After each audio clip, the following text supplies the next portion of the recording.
I have to admit that I have not been the ideal husband to my wife. This is difficult for me to admit. You see, I didn't have a good role model of what a good husband was supposed to be like. I've met quite a number of men who have been, I believe, really good husbands to their wives. I wish I had those kinds of role models growing up. Unfortunately, I didn't have them. So I had to figure out how a good husband is supposed to be like as I went along. It was a bit of, trial and error for me. I thank God that my wife was able to tolerate my fumbling attempts at being a good husband. And I thank God that I had a Bible with me to help me grow into that role.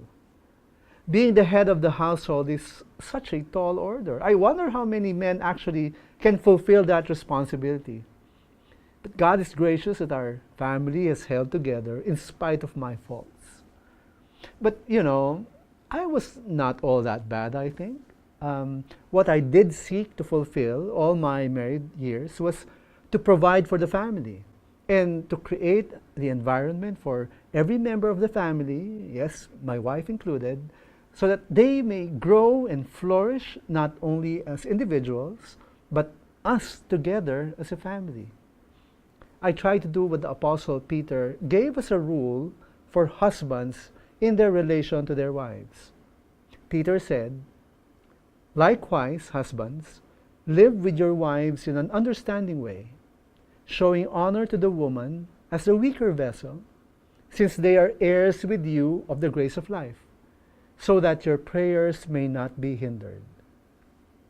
I strove to honor our partnership as husband and wife.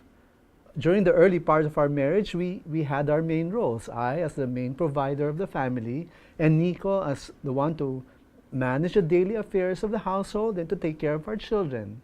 I did my role with joy, just as my wife did hers. When husbands are faithful to their God-given roles as head of the family, I believe the Lord allows everything to, fall into place in the family. When the husband provides firm leadership in the family with love and compassion, an orderly and nurturing environment is created for the family.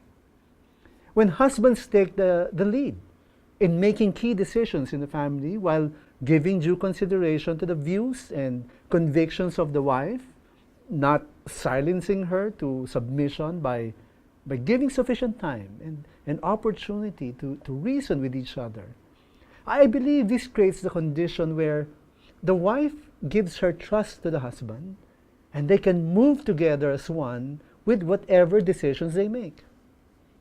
When husbands lead primarily through love, loving in a self-sacrificial, Christ-like way, this frees the wife to grow in her relationship with Christ because she is receiving the kind of love that God intended for her inside of marriage.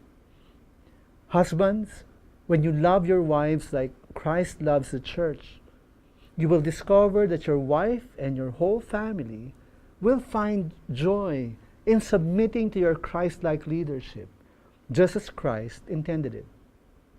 So men, husbands, as you learn to take on the role of headship in the family in a loving and understanding way, and as you do this in the self-sacrificing way of the Lord Jesus, keep in mind, faith matters too.